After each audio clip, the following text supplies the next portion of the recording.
good morning, afternoon, or evening, and welcome to the Bloody Disgusting Network. The following show is just horrifying. Beware.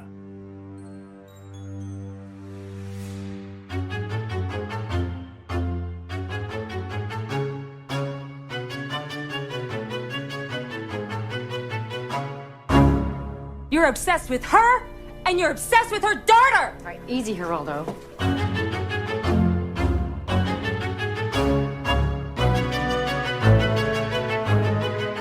And welcome back to Horror Queers. We're talking Traci Lords as a conservative, manners-obsessed mother. We're talking fatherly cold sores. And we're talking overly made-up cum dumpsters. And I'm Joe. And I'm Trace, and we're talking bloody cunnilingus. Oh, yeah, okay. I mean, I was gonna do, fill in the blank, but, I think I did that for something else already, so I didn't want to repeat myself. Because we are talking Richard Bates Jr.'s Excision, and it is a film with a lot of things going on. There's so many things going on. I'm actually very excited to talk about this movie, if only because I had forgotten just how hard it goes, and it was honestly a wild ride to revisit it.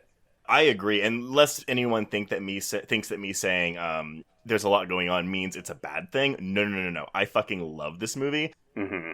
This was my second time seeing it, and I was kind of worried. It's one of those things. It's I saw it, when it was released in 2012, and right. I don't know if it's going to hold up. It holds up. Yes. But I feel like we need some help discussing this movie, Joe, because there's definitely a lot to unpack here, and I think this movie does have a special place in a lot of people's hearts. So, everyone, they are a non-binary writer, graphic designer, and photographer, most often writing about family, trauma, and queerness in film. They are the co-creator of Transploitation, the first book exploring trans and non-binary representation in horror. And they are also the co-host of the horror podcast Six Sad Monsters, which looks at two horror films that share the same theme each week. Please welcome Wren Crain. Hi. Thank you so much for having me. Thank you for coming. Of course. You are talking about one of my favorite films, so. Do tell. So I usually try to ask this before we record, but so did you pick did you pick this film out of a list that Joe sent you, or did Joe give it to you? Yes, they did. They picked it. Okay. No, but please, why, I mean, we'll talk about it throughout the episode, what this, why you like this film so much. But yeah, what is your relationship with this film? Why did you pick this film? Well, other than it being just visually stunning on every level and having probably one of my favourite aesthetics of a horror film at all, I watched this right after I was diagnosed with BPD. Literally the same week, actually, I think. So wow. It really hit emotionally for me, and it was very heavy. Mm-hmm. And Wren, just in case people don't know what the acronym is, can you explain what BPD is? Yeah, so BPD is borderline personality disorder, which is normally a result of trauma, though people can have it without. It also has genetic factors, but it's a very severe personality disorder that it's like bipolar, which is mood cycles that last months or weeks at a time. BPD has multiple cycles like that on a daily basis. So it's a bit like a roller coaster. Yeah, it's a roller coaster of only extreme highs and lows, essentially. Right. Okay. I mean, I will confess, I don't know a ton about it. This is maybe not related to horror, but my introduction to BPD was with the television series Crazy Ex-Girlfriend, because that is a show where, spoiler alert, but eventually the main character is diagnosed with BPD. Wow, I haven't seen that, but now I'm very tempted to pick it up. Yeah, Wren, it's really good. It's a musical. I don't know how you feel about musicals, but it is a musical show. When she gets anxious or stressed out, she sees the world in song. Mm-hmm. But yes, it's very much, it's a lot of cringe comedy, because the first season is very much about she moves across the country for a guy. Yeah. But they planned out a 4-season, journey for her mental health. Yeah. and it's really, really, really good. There just is a lot of cringe in it that I think turns people off. Yeah. It's actually not dissimilar to this. Yeah. No, I'm not really into musicals, but looking at them as like an analogy for BPD moods, I'm kind of tempted to take a look at some other things that I've written off as a musical before now. I would recommend it. Yeah. But yes, Joe, you are right, though. It's not unlike this film that we're discussing today because, it's funny. I feel like lately I've seen more people talk about this film because this film came out in 2012. It was Richard Bates Jr.'s, oh my God, debut film. He's made 3 since, and he has a 5th film coming out to TIFF this year? No, Fantasia this year. Right. But it was one of those straight-to-DVD things after a festival run, and I feel like it kind of, like, I don't know, got buried, and then people just found it over the past, 8 years? I think so. This is an interesting one. So this is one of the first films that I saw at Fantasia. I was there in 2012, so I got to see this with a crowd. Let me tell you, this is a good film festival film, if only because people clearly had no idea what any of us getting into. And this is the kind of film where you're going to have a reaction to it. Maybe negative, maybe positive. It may be like, what the fuck am I watching? But it will absolutely elicit things in you. And I love the kind of, I don't want to say emotional component to it, but just the visceral component. Like, you will feel something from this film. I will confess. So this is a movie where, I watched it because the poster art with AnnaLynne McCord I think is gorgeous, but I just remember seeing a trailer and the visuals were so pretty, as Wren, you already mentioned. So I rented it, and I watched it, and I was like, oh my God, this is such a fun, like, dark horror comedy. And then, like, the ending hits. And I just remember, like, I was taken off guard, even though rewatching it, like... It's really obvious where it's going. Very much so. But it stuck with me. It sat with me for so long in the days after I watched it, where I was just like, it was a feeling similar to Martyrs for me. Not quite as intense, but where I just felt kind of hollow after watching it and just like wanted to absorb the feeling that I had after watching this film, because it is a lot. Mm-hmm. Yeah, I agree with that. Like, I think there's a few films that's happened with where I've just like sat kind of dazed through the credits of them. Mm-hmm. This was one, and then the other ones were Martyrs and Raw. Okay. Yeah. Trace doesn't have a very strong relationship to Raw, but I agree with you on that. No, I know I'm in the minority. I think Raw's fine, but like I don't quite see what the big thing is. But listeners, stay tuned. Maybe we'll cover it one day. But yeah, okay. So Excision. So in case anyone doesn't know, let's just talk about how this film got made. So Richard Bates Jr., Ricky to his friends, according to the commentary, which I will say if y'all do not own this Blu-ray, I would highly recommend buying it, because the only special feature on it is a commentary with the writer-director and AnnaLynne McCord, and they're kind of awesome to listen to. But he made his short film Excision in 2008 when he was at NYU's Tisch School of the Arts, and obviously it really captured people's attention because it did really well in the festival circuit back then.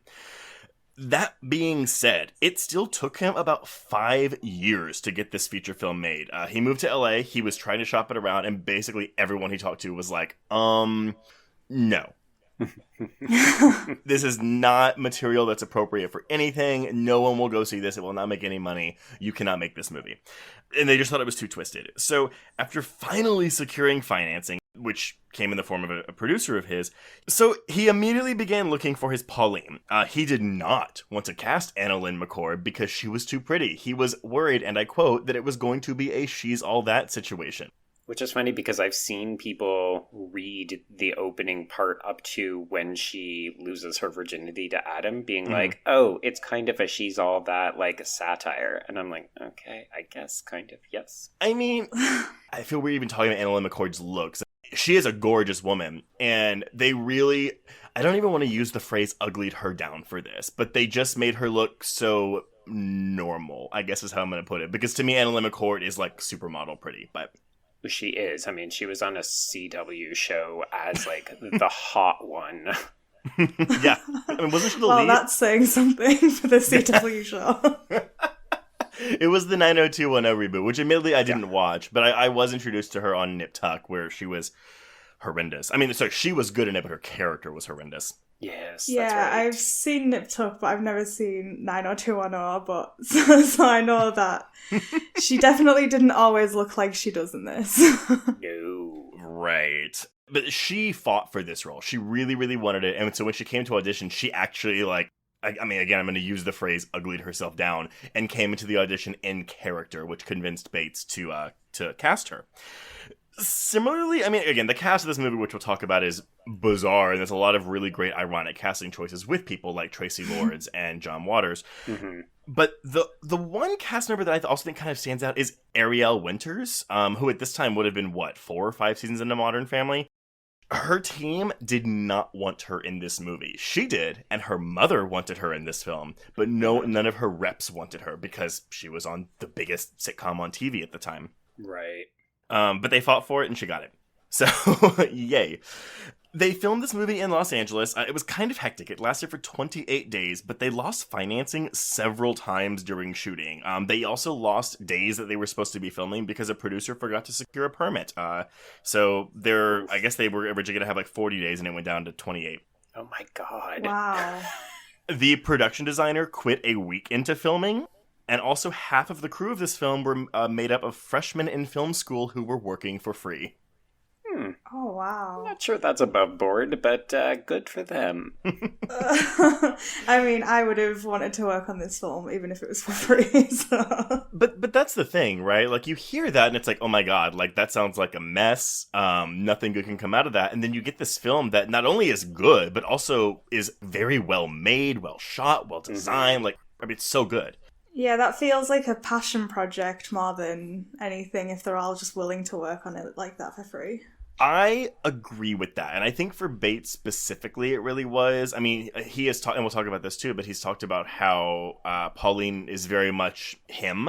And also AnnaLynne McCord has said how there's a lot of her and Pauline as well. But out of curiosity, have either of y'all seen any of Bates Jr.'s other films? And this would be Suburban Gothic, Trash Fire, and or Tone Deaf. I haven't seen any of them. I've heard a lot about Suburban Gothic, which has... They both have Matthew Gray Gubler in, right? Yes. He makes an appearance in, I think, all of his films, except maybe Tone Deaf.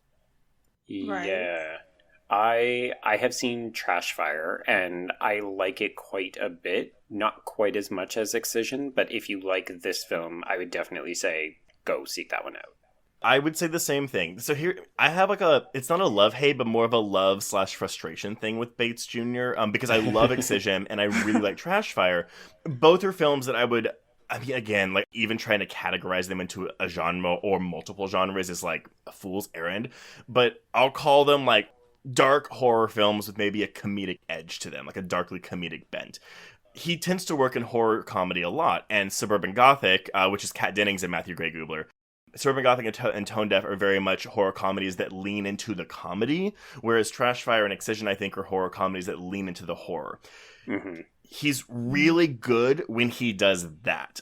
I do not think his films where he leans into the comedy are very good, but because it leans into comedy, your mileage may vary. Like, I don't find either one of them particularly very funny, and I think Tone Deaf tries especially hard to be funny when it's not. But I've also talked to people who do find them very funny. So again, your mileage may vary. Right. And you're not a fan of comedy that seems to be trying too hard, so that might also explain that. Yeah, I mean, Tone Deaf is about, like, millennial Amanda Crew bothers old-timer Robert Patrick, and they, like, go toe-to-toe. And there's a lot of commentary about millennials and stuff, so it's just kind of like, ugh. Oh. But, yeah, so I mean, again, I would say check them out, because if anything, even if you don't like all of his films, Bates Jr. is always an interesting filmmaker to watch. Agreed. Yes, interesting is an apt word to describe his films. It's like, you may not love them, but he's always going to give you something unexpected, and he's so clearly working outside of the margins of what we're accustomed to seeing. He gets more money for some of the future films, but he never quite loses the grimy, trashy aesthetic. Yes, and the reason I know I kind of digressed there, but the reason I brought it up is because, yes, Wren, like saying this is a passion project, I do think that Excision is his best film, and I haven't quite seen the same passion from him in his follow-ups as I've seen for this film. And I think it's kind of a thing where it's like, oh, it's a filmmaker doing first-time filmmaker. Obviously, this is the thing they've been thinking about their entire lives making. They're getting it all out here. And now we've got to see what they do afterwards, which again, I think Trash Fire has come the closest to matching the heights of Excision. But yeah, so Excision premiered at Sundance on January 12th, 2012, and unsurprisingly, there were quite a few walkouts. Mostly during the abortion fantasy scene, which I had forgotten was in this movie. Oh, yeah. Yeah, I figured that would be the one that caused the most walkouts, honestly. Right? I mean, even watching it, I was like, I don't remember. Oh, it's going in the oven. Okay. Right. So yeah, it gets a mostly positive critical reaction. It is released on Blu-ray and DVD on October 16th, 2012 by Anchor Bay Films. We're looking at a runtime of 81 minutes. I do not know the budget for this film. I could not find those numbers. But again, given the production history I just described, I have to imagine it was not that much money. It's definitely low budget, definitely independent. Mm-hmm. Yeah. Didn't get released in theaters in the States. It did, however, get released in the UK in theaters. It made almost $3,000. That's probably a couple theaters for a weekend. Yeah, exactly. I'm so sad that I didn't get to see this in a theater, though I would have loved to. I mean, you and me, I'm really jealous of Joe's festival experience because, yeah, I do think that this is one of those films where seeing it with a big crowd would just be a real experience. Mm-hmm. I'm just saying, if folks are around the Montreal area in the summer, Fantasia it's a can't miss festival because it programs stuff like this on the regular. It's where I also saw The Human Centipede. Don't even get me started on how much I love The Human Centipede. No!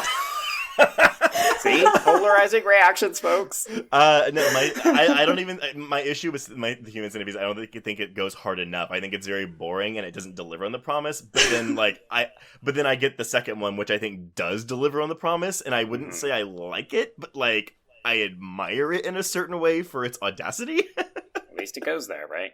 I'm a big defender of the first one, though, for a lot of reasons. Okay. Oh my God. We are going to talk about this later, Wren. I'm excited about that conversation. Or hopefully it's on your podcast coming up. There we go. Yeah. Maybe. That means yes. What similar themed movie would you pair with it? I might tell you when we're not recording. Yeah. I would go with Boxing Helena. Oh my God. So yeah, we do have a good positive critical reception here. We're looking at 84% on Rotten Tomatoes with an average score of 6.6 out of 10. So wow. Yeah, I mean, AV Club gave this a B+, which I know my go-to is always the AV Club, but I always think they're really harsh in their reviews, so that they gave this a B+, I was like, good for them. Wow. You and Katie Rife are just going to have some... Katie Rife and I have some similar tastes, but also some not very similar tastes. Fair enough. Letterboxd score actually matches our Rotten Tomatoes average. It is a average score of 6.6 out of 10. Yeah, I mean, I don't really have anything else in terms of production or anything. Just, I'm excited to dive into this because, Yeah, it's a lot. So I guess before I start the plot summary, I'm just going to offer a bit of context because I think it helps people to understand some of the monstrousness in this movie. So I'm going to draw on a MA thesis by Emily Matheney called The Monstrous-Feminine and the Politics of Trash in the film Excision. And this is a little bit of film theory, so bear with me. So basically, Matheney uses the ideas of Barbara Creed and Julia Kristeva to talk about abjection, and specifically the way that Pauline functions as a woman in this film and the way that she toes gender lines, but mostly how she uses or subverts her femininity to get what you want, to act like a man, to be a threatening figure to a lot of different types of people. And a lot of this has to do with her fascination with abjection. So if people don't know what that means, abjection does not respect borders, positions, rules, or that which disturbs identity, system, order, which takes the shape of the maternal, the border, and the feminine body. So basically, it means you refuse to play within the lines, and it's all about disturbing and disrespecting borders and positions and rules, which of course is basically what Pauline does throughout the entire fucking movie. Yeah. And that's why I love her. Right? So the ultimate objection, this is what Kristeva says, is the corpse. And that's the body protecting itself from waste like shit, blood, urine, and pus by ejecting these things. And I'm sorry, Trace, because I know that probably I hate made you pus so much. uncomfortable. Yeah, I don't like that. But like this movie is obsessed with the body and bodily secretions and fluids and those kinds of things. So, and I'm not going to take it any further than that, but I just think it's interesting if we look at Pauline as someone who is obsessed with these kinds of principles and how that feeds into her psyche. I don't disagree, and I also, I mean, like, just from a base standpoint, like, if you want to describe this film in like a really reductive way, it's a misfit film, right? Like your adolescent misfit, and I think that's why a lot of people, especially queer people, latch onto Pauline, even though she's not queer as far as we know. Queer in the literal sense, I guess, is how I'll put it. Yeah, she's very unique and different, but it's interesting to see how she kind of represents an evolution of that teen misfit character. So I mentioned earlier that sometimes people do compare this to things like the teen makeover film, like She's All That, like Pygmalion, and those kinds of things. A lot of people look at this movie as it starts with a teen satire. So the whole thing about her trying to get Adam into bed, and then when she actually gets it, that's when the film shifts gears. But by then, it's lured you in, like it's sucked you in, and you actually care about Pauline as a character. And that's when it starts to then say, oh, okay, she's unraveling. She's, I don't want to say spinning out, but she becomes single-minded in her unique focus, and where she goes is towards destruction. Well, and that's why, I mean, I don't, and maybe this is wrong, because she self-diagnoses herself with borderline, but I also got the vibe that she might have been on the spectrum in some way. Yeah, I got that vibe too. Mm-hmm. Is it just because she's so candid and not afraid of confrontation? Yeah, but it's one specific moment for me gave me that impression, even though I do think it's kind of like throughout the film, but like it's when she first interacts with the jump rope girl, and she just kind of says, you know, oh, I stopped doing that in lower class, and she starts kind of spouting off all this. It's just very awkward. And again, see, I'm trying to say, am I saying this right? Like, I'm not trying to offend the autistic community, but the vibe I got was that, yes, I felt like she might have been on the spectrum in some shape, way, or form. No, yeah, I agree. And I'm like in the process of being diagnosed as being on the spectrum, and a lot of the tests I've had to take do talk about those sorts of social interactions. And honestly, based on the results I got from the test, I think Pauline would be on too. Mm-hmm. Yeah. If you could actually pin her down to get her to take a test, right? True, yeah. If you told her she'd be a surgeon because of it, she'd do it, though. Not untrue. Oh, dear. Okay, well, let's kick this off. So we begin with... I don't even know how to describe how gorgeous these dream sequences are, because they're pretty, they're stunning, but they're also incredibly visually disturbing. This one is actually quite tame compared to some of the ones that we'll get later, but in this opening dream sequence, we are in some kind of operating room theater, and we see this beautiful blonde woman, Pauline, who's played by AnnaLynne McCord, and she is writhing in sexual pleasure as she watches a doppelganger of herself gasp and spit blood. Okay, I'll just start right now. What do y'all make of the fact? What do y'all make of the fact, though, that she is, again, quote unquote, pretty in her fantasy sequences? Because I never get in the sense of this character that she really cares about her looks or looking pretty, because she never. Well, I was going to say make an effort, but that doesn't really make it sound good either. But she doesn't seem to care about how she looks. Right. No, I don't think she cares about how she looks either. I don't know, I think when she's in the dream sequences, she's pretty. It's probably not because it's about how she looks, it's more about how she feels about herself when she's allowing herself to be morbid and dark and disgusting. Yeah, I see it as the same thing. It's like, it's a manifestation of her true self, but it's not about looking beautiful and, you know, attracting someone to sleep with or the voyeuristic gaze, right? This is the embodiment of who she perceives herself to be, and as a result, she is, I think it codifies for the viewer, this is who she really is, but it's not about sex. It's about feeling herself. Right, like she's in her element in these. Yeah. Yeah, she seems like she feels most powerful when she's in those sequences. Mm-hmm. Got it. And it is important that I said that it's not about sex, but there is a pleasure that she derives in these dream sequences, and there is that immediate then equation of sex and death and stimulation and pleasure. Yeah. Yeah. Because the pleasure she's getting from these fantasies isn't, it's, to me, it's not really sexually based. Because, when she actually does have sex later, it's not, I mean, it is the same because we get kind of a fantasy during that sequence, but it's it's like the physical touch is not the same for her as whatever she gets in these, whatever she's doing in these fantasies. Mm-hmm.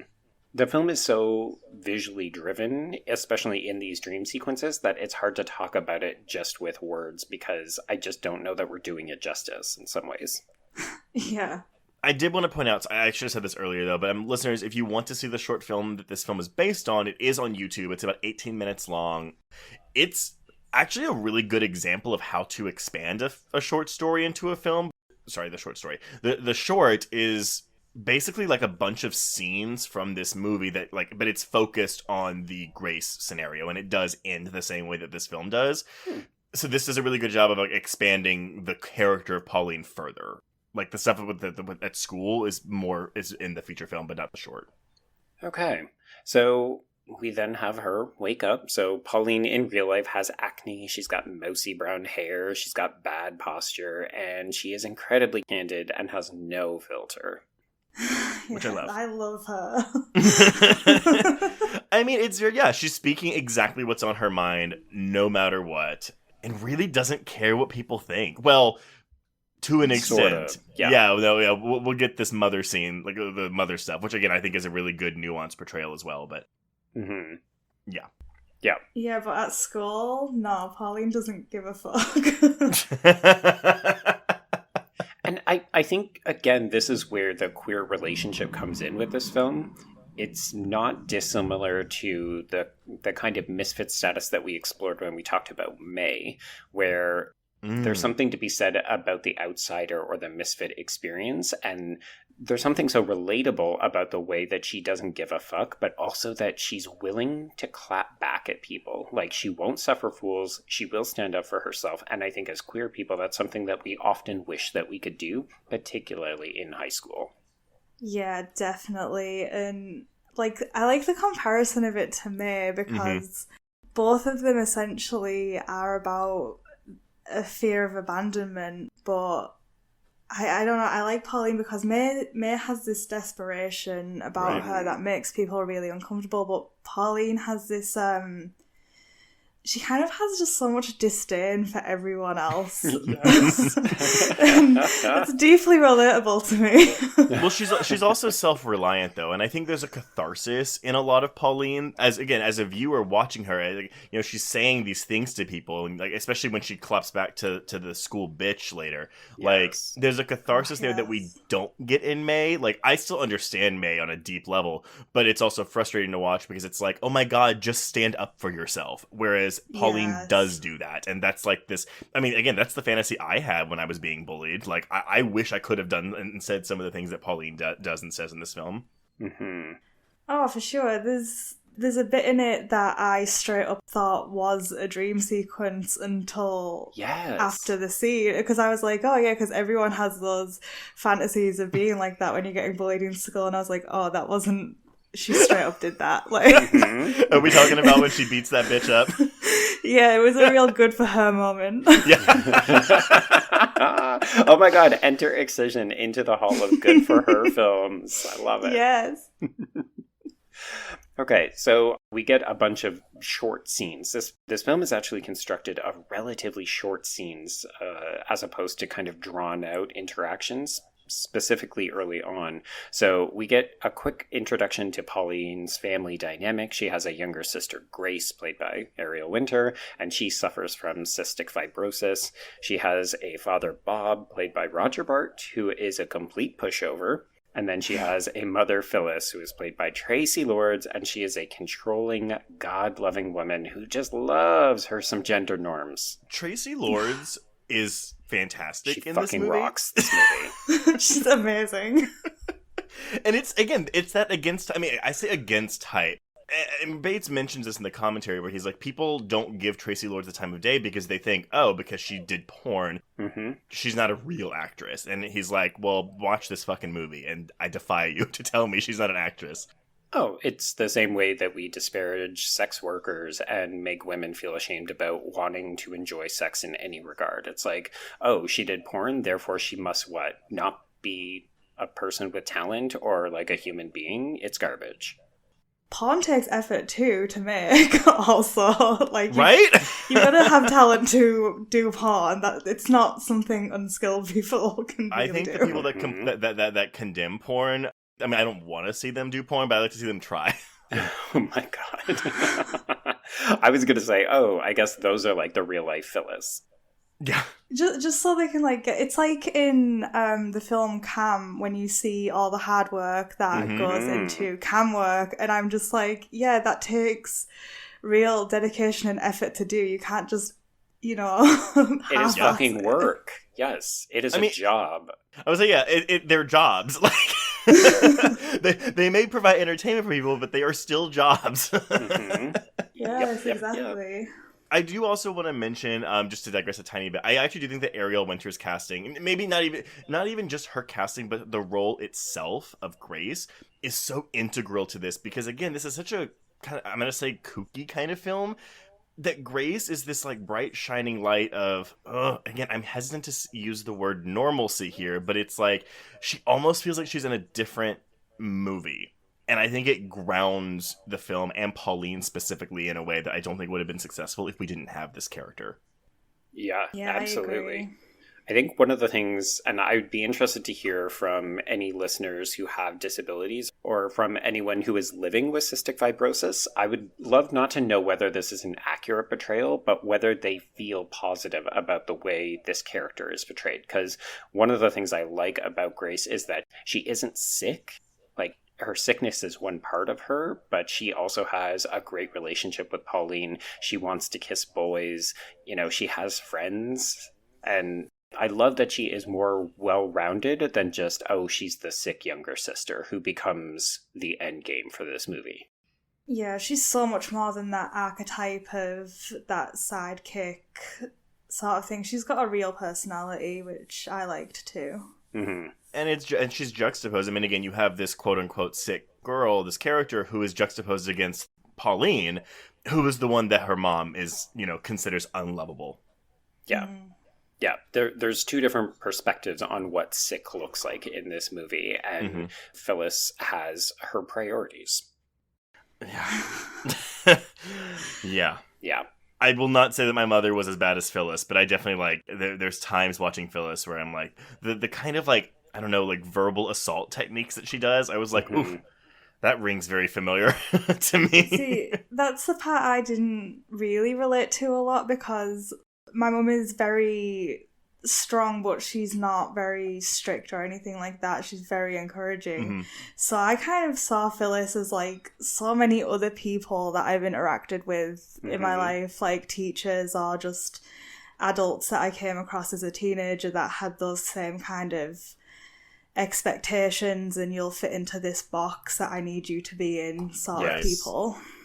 And I love that word too, because I do think that she's controlling and she has expectations, and I think she expresses them in a way that Pauline does not respond well to, but I don't think that she's a bad person. No, and I think there are little things that are easy to miss in this film that actually explain, not excuse, but explain a lot of Pauline. Again, we have the line early on about her mother, where Bob says, oh yeah, if you were your mother, like I'd be getting divorce papers. Oh my god, I love that line. But we also get, and I mean, this is later in the film, but that brief conversation between Pauline and Phyllis on the couch, where it's like this one moment of true understanding between these characters, which again makes the ending even more tragic, because you're just like, oh, y'all were so close.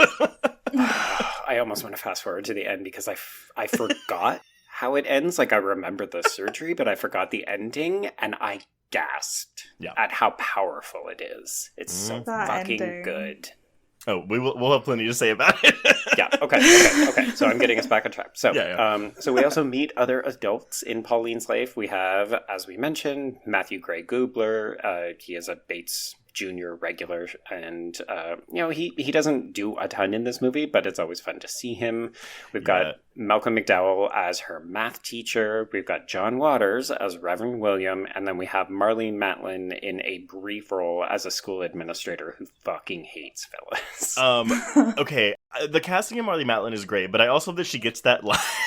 Again, like the biting humor in this film, but that line that she has where she's like, being in the same room with you and your daughter makes me grateful for my hearing loss. It's so offensive and also great. I just love it. Like, and also, I mean, it's Marley Matlin, so of course she will be playing a deaf character, but I love that she's making fun of the way that people treat disability, which is just like another layer to this film. It doesn't need to be in here, and yet Bates Jr. has worked it in because it works seamlessly. Yeah, I love that. So we've already mentioned John Waters as this reverend. Again, because Phyllis and Bob cannot afford an actual psychiatrist for Pauline, they send her to the church for the priest to counsel her. But one of my favorite parts of this film is, multiple parts, is the prayer scenes that we get with Pauline. Because, Wren, did you grow up religious at all? No, none of my family is religious, and if I do, I lean towards things like paganism and stuff, so no. so I did grow up Catholic. I've talked about my religious upbringing a little bit here. It wasn't, like, terrible, but it was still Catholic. But the prayer scenes here rang so true for me because it's kind of how I would pray. Like, my praying was very much a conversation with God. I didn't try to always talk to God very much, and it was that stereotypical, like, oh, it's when I want something. But it was always very blunt. And the way she talks to God in this film, and I love how it's framed, it's very stagey because it's like just a black space around her. But it was just like, I don't know, like, I was like, oh my God, I've had those conversations. Especially, I mean, I've never asked God to kill someone, I don't think. But there's definitely been moments where I've been like, oh my God, like, I remember praying to God, literally, like, don't make me gay. Like, please don't let me be gay, blah, blah, blah, blah. But, like, having a conversation with an invisible person who wasn't replying, but I was, like, imagining replies being given to me. I don't know, so I think it's important, these scenes in particular, because they're one of the few times that we get an unfiltered perspective of what Pauline is grappling with. So we get the dream sequences, and this is her idealized self, but then we get these prayer sequences, and they are insight into what she wants and how she is struggling to verbalize that, to figure out who and what she is. But it's not filtered through this hyper stylized dream sequence. So I think they're doing something different, but very complimentary. I mean, it also shows how bland and boring religion is because of how, like, the setting she's talking to God. And then, fantasy is beautiful. Right, yeah. And I'm not sure if they talked about it on the audio commentary, but I saw somewhere that the reason that she's blacked out, like, originally it was just going to be her in her room, but apparently they kept moving the furniture and they didn't want to, like, they realized it wouldn't look the same. So they were like, just black it all out. And then that way we don't have to worry about it. I mean, that works with the budget too, but I would have liked to have known what this all would have looked like if they'd have had a bigger budget and more people. But, like, right. I wonder how different it would have been end result-wise. I mean, it pains. I mean, unfortunately, I don't think we're ever going to see that because I don't ever see a remake of Excision happening, at least anytime soon. It's not really necessary, to be fair. It's an excellent film as it is. So just leave that one alone, guys. It's fine, honestly. I agree. Yeah, I hear what you're saying because I often look at low-budget films and think, okay, what would it look like with a little bit more money? But I actually think that this film is doing so much with so little. That's actually part of its charm. Yeah, I just wonder how much of that was a compromise or, like, how much of it was choice is kind of what I want to know with them. I think, Joe, did we discuss something recently where we were like, oh, like, you know, there were decisions made because of the low budget, because of the lack of funds. So it saw, actually, where it's like it forced them to get creative with things because of their budget. So I also do wonder, I mean, I get what you're saying, Ram, but I'm also kind of like, but I wonder, though, how much of the success of this movie comes from those compromises. Yeah. Oh, yeah, I'm glad that it ended up the way it is. I just, like, want to know how much of it was on purpose. Yeah. Right. Tell me your secrets. Yes. Okay, so it's evident from both her provocative necrophilic dreams as well as the questions that Pauline is asking in class that she is fascinated in part by sex, but more so medicine and overall the body. And death. And death, yeah. So Phyllis also has plans for Pauline. Part of what she would like her daughter to do is go to cotillion classes so that she can become a proper lady, despite the fact that Pauline is several years too old for this. My husband grew up in West Texas, which is a very, very, very conservative part of the United States, and a lot of his girlfriends were debutantes and debutante balls there. Oh my god. This is a world that makes no sense to me at all. I feel like I see it on Same. CW shows and maybe the OC. That's about it. I've only ever heard about this through Gilmore Girls. Yeah! There we go. Yes! The good thing about it is that it's a great placeholder, even if you don't understand the nuance of what is involved, where you're just like, oh, it's a bit of a ritualized thing that is designed to make children act like adults, but in the ways that adults want them to act. Yeah. It's oddly unsexual, though, isn't it? Yes, yeah. I think I just coined that word, but yes, it's not sexy. Well, it reminds me of the kind of Unsexual. decorum that you'd expect in a Jane Austen text or something from... Pre-1900. Yeah, like a period piece where it's all about, okay, make sure you're using the right fork and dance properly, but also don't touch and definitely don't think of the other person naked. I mean, that makes sense. All the ideals are antiquated, so the style might as well be too. Yeah. Right? Yes. So, it's fun that we have this cotillion set up on one hand, and it does come back into play later on, but really the early part of the film is more focused on Pauline's efforts to not be the kind of girl that goes to cotillion. She wants to get laid, and she would like to lose her virginity to local hottie Adam, who is played by real-life hottie Jeremy Sumpter. Ugh, I'm such a dirty old man. Okay, no. Okay, so I had to go back and check how old I was, because he was Peter Pan in this Peter Pan movie from 2003. Yes. And I remember thinking, oh my god, he's so hot. Like, oh my god. But, like, he's Peter Pan. He's a boy. Mm-hmm. Luckily, Jeremy Sumpter and I are literally, like, weeks apart in age. So you are safe. So it wasn't me, like, watching Josh Hutcherson and Zathura being like, oh my god, he's gonna grow up and be so hot when I'm, like, 3 years older than him. But yes, big thumbs up on Jeremy Sumpter. I think he is a very, very pretty person. Yes. Wow, I think I'm the only person here that doesn't have a crush on Jeremy Sumpter. We all have types, it's okay.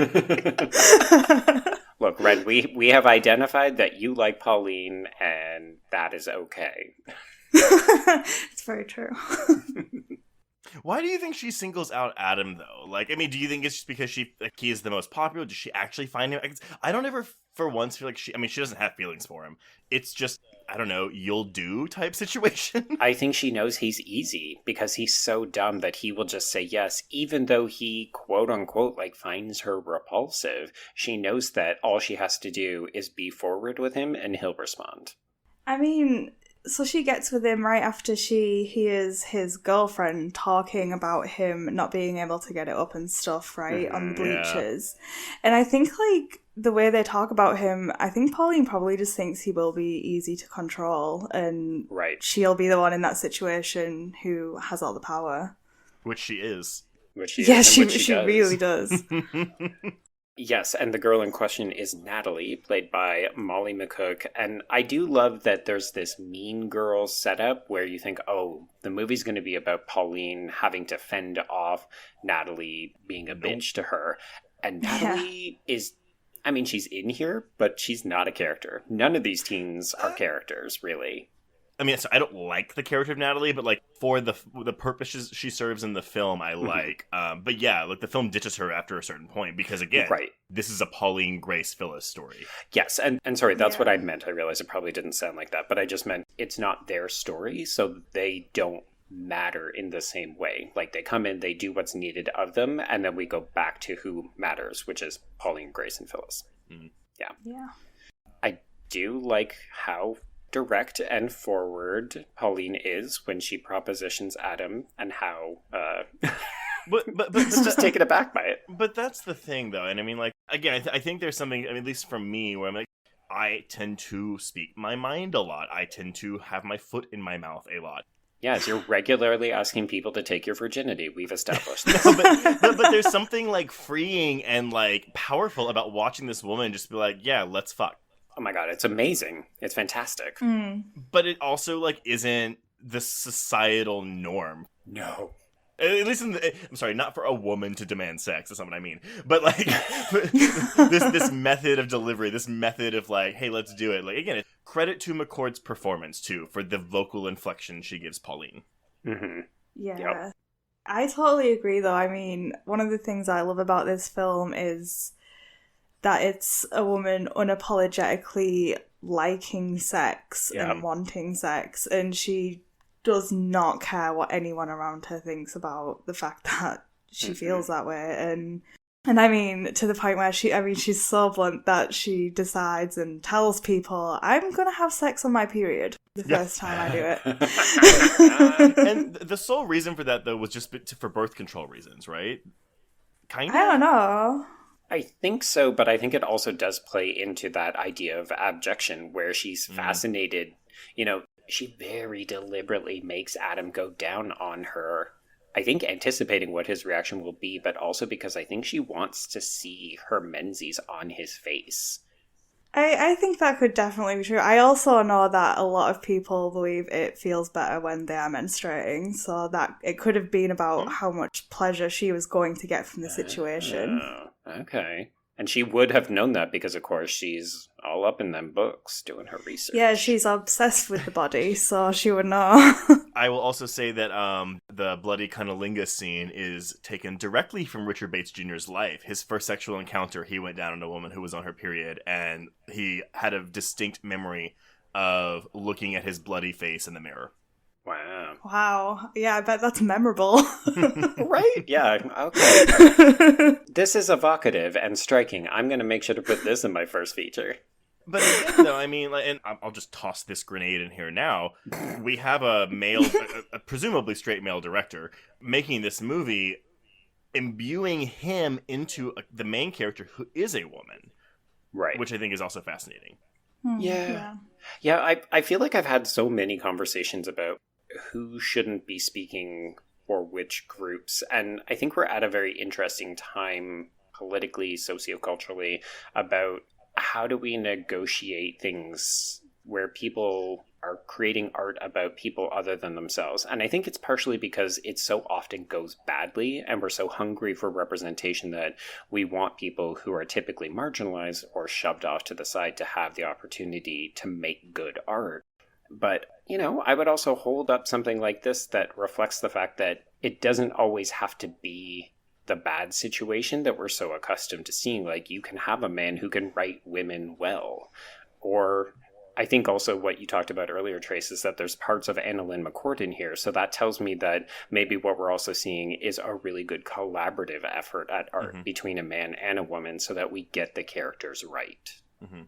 Yeah, and I mean, I know there is that whole discourse about who should be making stuff and what, but let's not forget that when people put those kind of, I don't know, when people put that on at films, it kind of requires people to, like, come out about things they might not be comfortable with, like, especially when it's about making films about trauma, and they're like, oh, well, you can't speak on this if you don't have that trauma or whatever, and it's like, yeah, but they should also not have to come out and declare it just to be able to actually express it too. Yeah, there's a lot of burden of proofing when it comes to something like that, and it's like, okay, maybe not assume that people haven't gone through something, and don't ask them to come out about this if they're not ready to. Yeah, I mean, like, criticize the piece of work if that's what needs criticizing, but I don't know, like, you shouldn't need to kind of have people tell you stuff like that they might not be comfortable with just so you'll watch the film. Like, if it's a good enough piece of work, it'll stand for itself anyway. Yeah. Right. And I think in some ways people are also really asking for the step back. So it's not that we're needing people to declare themselves and say, okay, I can make this because I have this, or I've gone through this, or I identify as this. I think really one of the things that we're talking about is systemic barriers that don't allow people even access, right? Like if we're talking about people from marginalized groups not being able to make their art, it's often things to do with like money and access and privilege. And so I don't know, part of me is like, well, the conversation needs to be far bigger than who has the right to make a movie or write a movie about a certain thing. Like, we have to undo the barriers that prevent people from even being able to get their feet in the door in the first place. Yeah, exactly. And, like, I totally think that's, like, it's very specific to things like trauma or people who aren't out yet, but also don't have like straight people writing gay stories, don't have cis people playing trans characters, like, because that is a different thing to what I'm saying, which is like, you know, don't require people to give you like a therapy session on themselves just to make a film. To prove that they're worthy of telling whatever story they're trying to tell. Yeah, exactly. Yeah. No, I think that's a very important thing. Okay, so in between Pauline propositioning Adam and then the act actually going down in this cheap motel, we do have this one scene, and I bring it up just because I do think it's important, because so much of this movie is fixated on Pauline, and we're not getting to see as much from the other characters' perspectives, but there is this one scene between Phyllis and Grace where Phyllis is talking about some girl that she doesn't like that Grace is talking about. So Phyllis tells her, stay away from Charlotte, she sounds trashy. And Grace says, no, she's not. She only dresses like it. It's a funny exchange, but I think it also tells us a lot about who these characters are. And it's not when Pauline is there, so that they can stand for themselves as proper characters in their own right.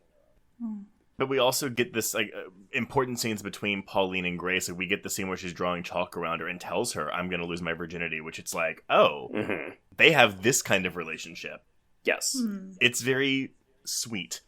Yeah, and like Grace even stands up for her sister when they first interact with Kimberly, who is the jump rope neighbor who is kind of cunty to her, but... Yeah. I love that scene. And I really like that, again, because a lot of times when you have a character with a disability or something, they normally aren't the protector, but in this situation, like, Grace is Pauline's protector, even though she's the younger sister and, you know, she's got a disability and she's getting increasingly ill throughout the film. Yeah, they take care of each other, right? It actually reminded me a little bit of the sibling relationship in Ginger Snaps, too. Yes. Yeah. Well, I was just going to say, it's also like, I mean, I could easily see a version of this movie where it's like, oh, let's have the sisters not like each other. And I think it's just kind of because that's often the case in movies, like where it's like, oh, like sibling rivalry. And I just think it's kind of refreshing that you have sisters that not only love each other, but yes, do support each other, do stand up for each other, and which unfortunately is the downfall of both of them. But yeah. Don't take away the end result. Take away the message. Yeah. Yeah. Okay, so then we do have this sex scene. And I think one of the things that I like the most, and we hinted at it, is how not just progressive she is, but how assertive she is when it comes to asking for what she wants and doing what she wants. But particularly in this scene, I love how Pauline insults Adam's, like, the size of his manhood. Okay, no. But see, I don't think she means it as an insult. I think she is stating something that is a fact. It's a fact, which is also something where I kind of find her to be more on the spectrum, or something like that, where it's just like, oh, I'm observing something and I'm stating it. So yeah, I do love this exchange, and I think it's hilarious. Of course he's going to get fucking upset over the size of his dick. But he gets upset about it, and then he starts to pull his pants up, and then she says, like, no, we're still going to do this, it's fine. And then presumably he gets hard enough to fuck her, which is something that we already had confirmation from Natalie, his girlfriend, was an issue. So I kind of love this idea that boys also want an assertive girl who's going to make their dick hard by telling them what to do. I didn't even think about that. Okay. So, yes, we are now up to the abortion dream sequence where Pauline prays to God that even if she does get pregnant, she will simply have an abortion. And then, yeah, we get this sugar candy-colored abortion sequence in which a doctor puts the fetus into an oven. And it explodes. Yes, it does. I cannot understate that enough. I'm going to have to add content warnings to this one, aren't I? When I was taking notes, I was like, okay, let me make a list. I got abortion, necrophilia, because we do have a fantasy with her making out with a corpse that is missing the top half of its head. We're really hitting necrophilia out of the park this year, Joe. What is it with necrophilia? Beautiful necrophilia. That is the new title of this podcast. Yeah. I love that. I think Pauline would like that too. Oh, She'd appreciate 100%. it. Sorry, just to go back to the fact that, yes, we have previously talked about necrophilia a couple weeks ago when we were talking about Ruby in the Neon Demon. I think that Ruby and Pauline would actually get along very well. Yeah, I can see God, that. I haven't seen the Neon Demon, so... Oh, Wren. If you like the dream sequences in this, I think you would quite enjoy the Neon Demon. I was like, Jenna Malone 100% fucks a corpse in that movie, so have at it. I have been instructed to watch it multiple times by your guest for that episode too. Oh, I'm sure. Okay. Because Devon he's a super fan. He really is. Yeah, he's told me like 2 or 3 times I need to watch that film. Oh my god, that's fantastic. It's like a one-man advocacy for that film. It's so We great. all have those movies though, don't we? I mean, yes. like Ren, you have Excision, I have Zombievers, and Joe, what do you have? Pick a Cronenberg, any Cronenberg. Yeah, pick a Cronenberg. I love that out of all of those, yours is Zombievers. That's So we always do special birthday episodes for us where we just pick a movie with no restrictions, and my first birthday movie was Zombievers. I heard that episode, and it is actually the reason I watched Zombievers. Oh my god, did you like it? Zombievers, not the episode. I did, but I was not sober, so That's Fair okay. enough. That's probably the way to do it. If we're being honest. yeah. That's fantastic. Anyway. All right, so the next morning, Grace learns that her friend from cystic fibrosis camp has died, and this upsets her, but it also gives us insight into what the reality of her illness is. So she will die from this disease unless she gets a life-saving medical treatment, which is a lung transplant. And it's important to note that Pauline also knows this. Can we also talk about, I mean, I don't know what to say about it, but CF camp? Mm-hmm. The way it's just brought up is like, oh yeah, we're just gonna ship you off to this camp. Where, but again, Grace likes it. Yeah, it's a camp with other kids so that they know how to take care of her, but she also gets to have fun. It's just, I mean, again, I just think back to like, for you gay guys, let's go ship you off to a de-gayification camp. Like, No, it's not like that at all. No, I mean, I know they can't de-cystic fibrosis her at CF camp, but it's just like one of those things where it's like, oh yeah, like let's put you somewhere. So I know that she likes it, although, but I love that Pauline's reaction to it is, what did she do wrong?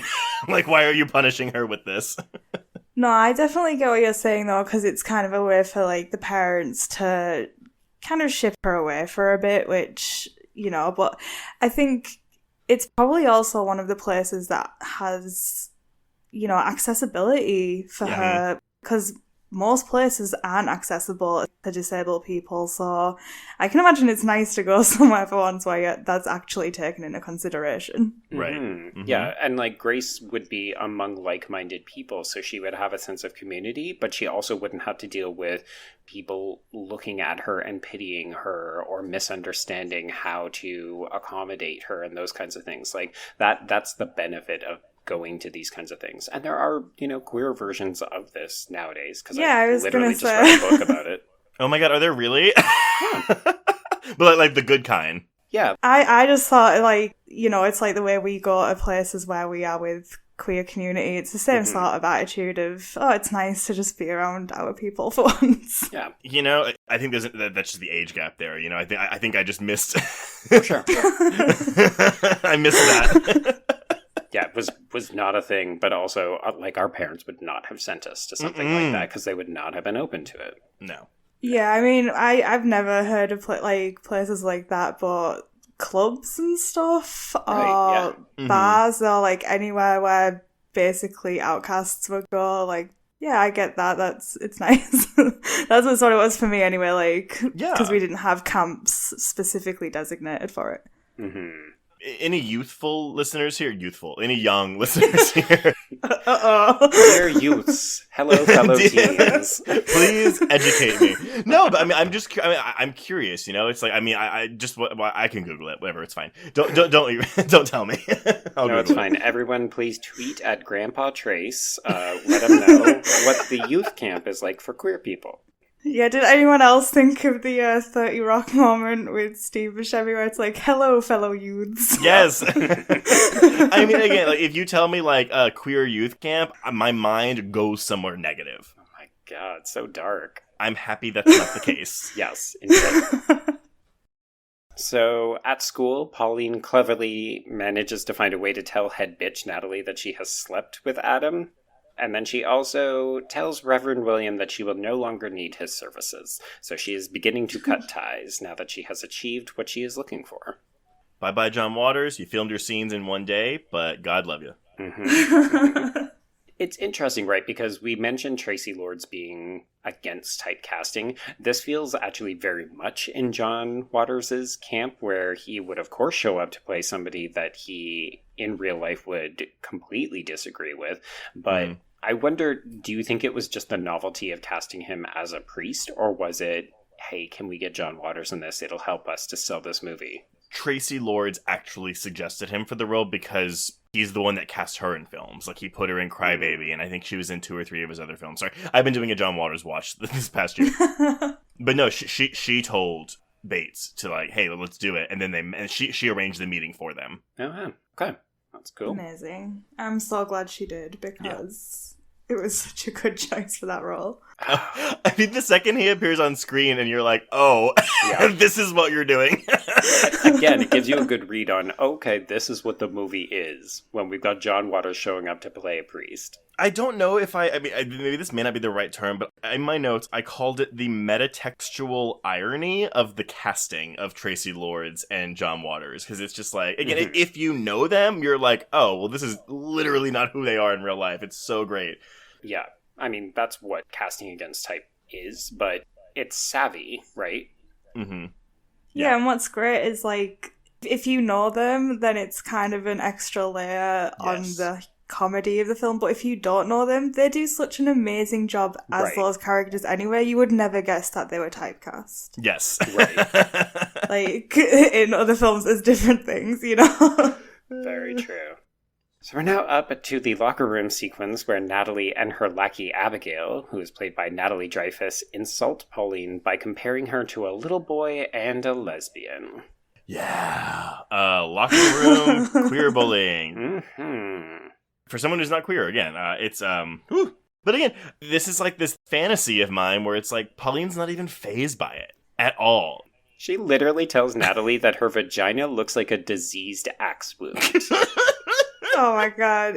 I love you, Pauline. Amazing.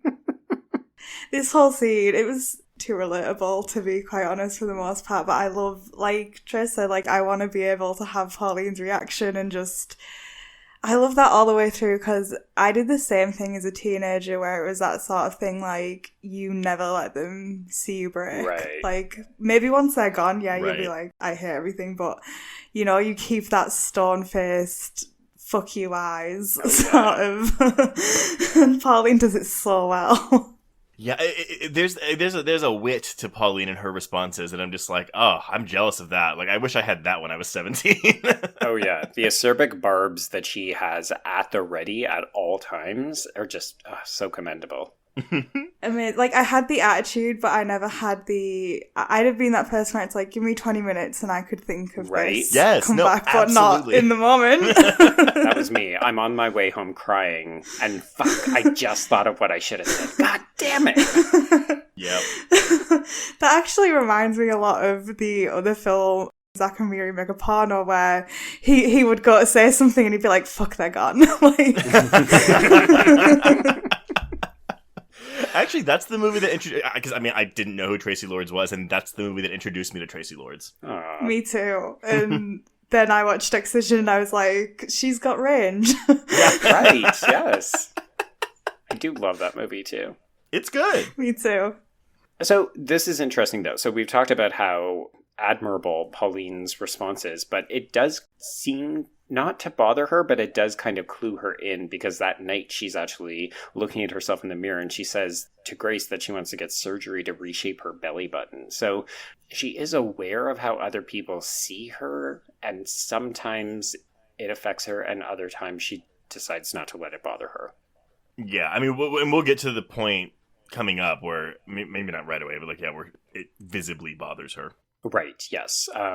First we need to introduce the cold sore. So she also notices that she has a cold sore, and this is where we get a flashback. It's the only flashback in the film where it's revealed that she contracted the disease from her father when he saved her from drowning as a child. And it's very much like, okay, dad saved her from dying, and mom got mad that he had a cold sore and gave her mouth to mouth. Would have been better to have let her drown, apparently. I'm not a fan of asking why is this here, but like, and I'm not saying this in a mean way, but like, why is this here? Like, this whole cold sore, I'm gonna call it a subplot? I think it's just insight into how her parents differ in terms of the way that they act as parents to their children. Mm-hmm. Yeah, I mean, I love those scenes, and I get cold sores, and I would get them in school, and they were really just... like, they were one of the things that can really affect your self-esteem because they're just so on your face like that. And so I actually really loved that little inclusion and the way she just like, she will hold that over her dad till the day she dies, I have no doubt. Yep. Well, then she's about to weaponize that cold sore, too. Indeed. Oh, yeah. Yes. So Cotillion is just around the corner. Phyllis is not going to let her off the hook. She gives her a dress, which prompts Pauline to orchestrate an elaborate scenario wherein she takes Ipecac, thank you. So I only know what that is because that's how Karen Carpenter died. Oh, God. Okay, wow. Trey's dark. I love that you just said that was dark in the middle of this film discussion. Right. Sorry. I was doing a quick search because I was like, oh, right, because Richard Bates Jr. said that he puts a lot of Todd Solondz's aesthetic in this film. That makes sense. And this film has a lot in common, I think, with his movie Welcome to the Dollhouse. But I was just thinking with Ipecac because there's a movie called Superstar, the Karen Carpenter story. Mm-hmm. It's a student film about Karen Carpenter, told entirely with Barbie dolls. Yep. But that's Todd Haynes, not Todd Solondz. Yeah, so close. Yeah, but Todd Haynes is a very, like, he did like Far From Heaven and Poison. Like, he's a very he does a lot of queer films. Mm-hmm. Okay. So yeah, she does take it so that she will puke in Mr. Cooper's class all over Abigail. Oh, it's so good. Which is great. And, then she gets sent home sick, and Phyllis does not buy it for a fucking second and still makes her go to Cotillion. It's great. Also, she has that line, because again, so Pauline, her rebelliousness, she's like, I'm going to get married one day to a black guy. Phyllis's response, well, don't expect him to be faithful. African-American men are notorious adulterers. It's like, okay, so she's not only like a conservative religious woman, but she's also a total unsurprisingly, a total racist. Yeah. It's so tricky, though, right? Because, A, Traci Lords is doing such a great job of making her human, right? Mm-hmm. We don't always like Phyllis, but we can see the humanity in her.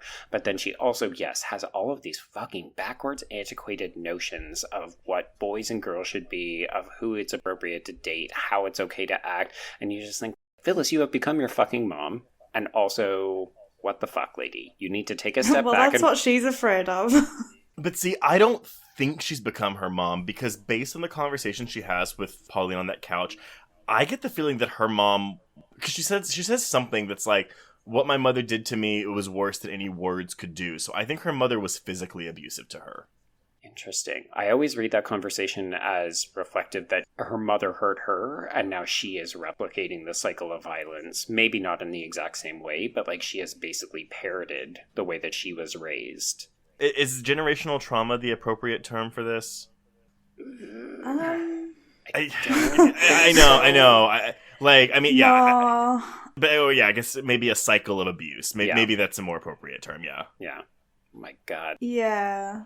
Psychoanalysis podcast. I know. We need you to come in and help us with all the terminology. People are probably yelling at me right now. I'm sorry, guys.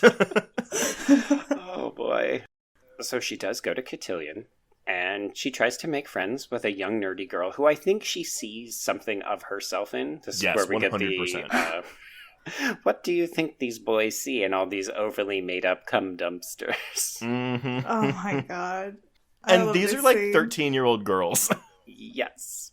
Yep. Because she is an 18-year-old who is at a cotillion with 13-year-olds. She then asks the girl if she plans to have any work done, so that sends her away. And then she is asked to dance by a boy who mistakes her for a special needs person. And when he remarks about her cold sore, she spits in his face. And kisses Respect. Yes, spits in his face and then also kisses him when she is challenged by her mother. him. That is the end of our cotillion affair. I mean, that's one way to end a cotillion, right? Oh. This isn't the Yes. OC or the Gilmore Girls where we just get a fight or some, some petty differences between the girls. This is like, No. okay, you need to get the fuck out of here. Pauline's gonna go steal a boat. She's in like season 6, Rory. Yeah, right. She's if Rory went down a very, very dark path. Okay, here's the thing. How would Pauline react to Rory Gilmore? Oh. And the thing with Rory is, I used to like her when I was a teenager, but as I've gotten older, I find Rory kind of insufferable. Oh, yes. So... Yeah. Yeah, I agree with that. When I was a teenager, I was like, oh, I like to read. I see a lot of myself in Rory. And as an adult, I'm like, wow, she's the worst. She's the worst! Like, She's an insufferable she's such twat. a brat. Yeah, and I'm just like, Lane is where it's at, frankly. But... Oh man, no. Whenever Emily like goes, I've never noticed how spoiled you are, Rory. I'm like, yes, tell her. Read her to filth. I would love to see Pauline interact with Emily Oh. from Gilmore Girls. Well, because Emily would be sending her to Cotillion. Yeah. And this has been Excising Gilmore Girls. Thanks for tuning in, everyone. You know what? There actually is a good like crossover of horror fans and Gilmore Girls fans, because I sure. found some surprising people who I'm like, oh my god, you watch Gilmore Girls? Yeah, I find this to be true as well. I know a lot of horror fans that watch Gilmore Girls. Okay, I'm sorry. So Cotillion's over. Yeah, got it. Okay. So we now come to a bit of a brief panning montage, and we're just taking stock of where every member of the household is, but we see that Pauline is listening to Grace cough in the night. So the next day she skips school so that she can go and research lungs at the library. When she gets home, this does not endear her to Mom, so she gets a slap from Phyllis, and then she throws food at her mother over dinner. So we're down into petty bullshit between these two. Yeah, their relationship is a time. Yeah. But then we get this moment that's coming up right now. Yeah, so this is where Phyllis is kind of scream confessing to Bob that their oldest is impossible to love. And Pauline is literally outside the bedroom listening to this, and we see her crying. It's really the only kind of true moment, like an emotional response that we see from Pauline. Yeah, this is like the only time she cares what anyone thinks of her, and that scene It's breaks my devastating. heart listening to that conversation. But that's the thing, right? Like she has this incredibly adversarial relationship with her mother, yet she still, and she puts on this air of confidence, which she does have, but this moment where she breaks, and it's like, okay, so deep down, you still do really seek your mother's approval. Yeah. And that is something I think that I can relate to 100%, and I'm sure a lot of people can as well, where it's like, I don't like you, I don't want to give you what you want, but I still want your approval. Mm-hmm. Yeah, I definitely relate to that, because like, as a kid, like Pauline, I was that person that looked at everyone with "I hate you" face. And you know, like I said, you'd never let anyone see you break, and it was moments like that when no one knew you were listening or something where you did, and it was just so humanizing. Yeah, it is so relatable too, because I feel like the people that we crave acceptance and love from are often the people who either love us the least or that we have the most fraught relationship with. Mm-hmm. And that does make this so relatable. But I think this is an integral moment in this film because not only does it set up the finale, but it reinforces the fact that as strong as Pauline often looks, she is still a teenage girl and she still wants love from her mom. It's also a bit of a tonal shift, isn't it? Because yeah, granted, there are disturbing things in this film that we've seen before. We haven't gone into every fantasy, but like, again, we get the basic gist. But this is, to me, the first time where it's like, oh, this is like really heavy. And I realize I'm saying that like when we just had like the baby being put in the oven, but that was like, it wasn't real. It was a fantasy. Whereas this is like a serious shift for the film, but it works. Oh yeah, because of these actresses. Yeah. I feel like this is the moment that cements that we are not watching a satire. We're not watching just a kind of trashy independent film. We're actually watching a tragedy. Yeah. Yeah, and it gets you even more invested in their relationships because before you kind of, like Pauline, you were like, well, I don't really have to care about the relationship between her and her mother because Pauline doesn't care. And then you're like, oh, she does care. Yeah, oh, that's good. Yeah, I you're right. I like that a lot. Yeah. The next day, Kimberly, who sorry, I didn't mention it earlier, she's played by Cole Bernstein. This is the judgy neighbor girl. Oh, I just called her Jump Rope Girl in my notes. That's fair, yeah. Me too. I mean, she's not a character except to jump rope and make snide remarks. She's literally a body bag in this movie, so. Sure. Oh, dear. Oh, the phrasing.